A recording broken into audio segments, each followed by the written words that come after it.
Yes, I understand. I know very well that this is problematic behavior. You see the hand movement, this.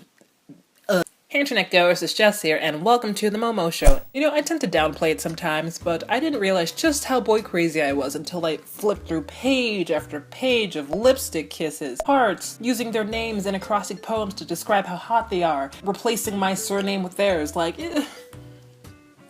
It was really hard to find an entry I wanted to share today because a majority of these entries were hella embarrassing. I finally stumbled on an entry which I felt really encapsulated my boy crazy entries as well as where my mind was during this time in my life, so let's get right into it.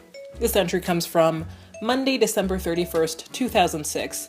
Now the passage I'm about to read is following an acrostic poem of his name where, I'm not even gonna get into it, it's just...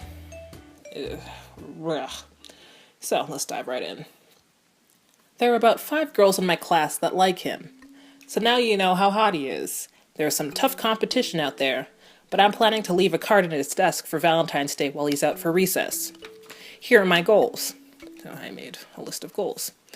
To have a conversation with him. To lose weight for him. To get his email and number. To tell him how I feel. And in parentheses, of course with the assistance of a friend. To study more to get smarter for him.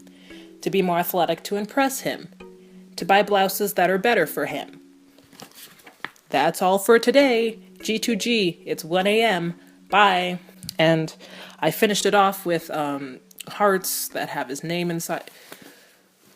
Yeah, I know. Not only was this passage cringy, I just feel bad for my past self. Like, I wish I could go back 10 years and take Lil Jess by the shoulders and just look her in the eye and say something like, "Hey, Lil Jess, it's future Jess here. I need you to listen very carefully for me, alright?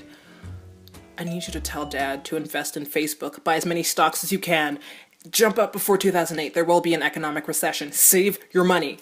Also, don't even worry about the guy you're crushing on right now. He turns out to be a scrub. You're awesome the way you are. You don't need to change yourself to please anyone, alright? I love you, man. Facebook.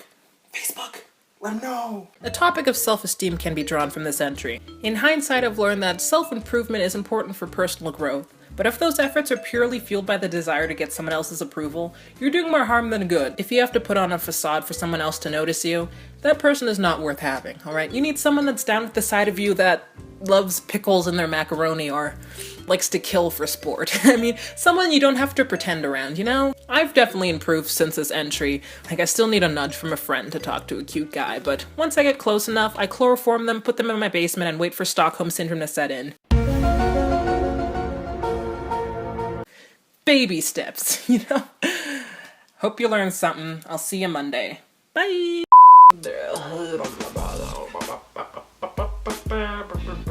This entry.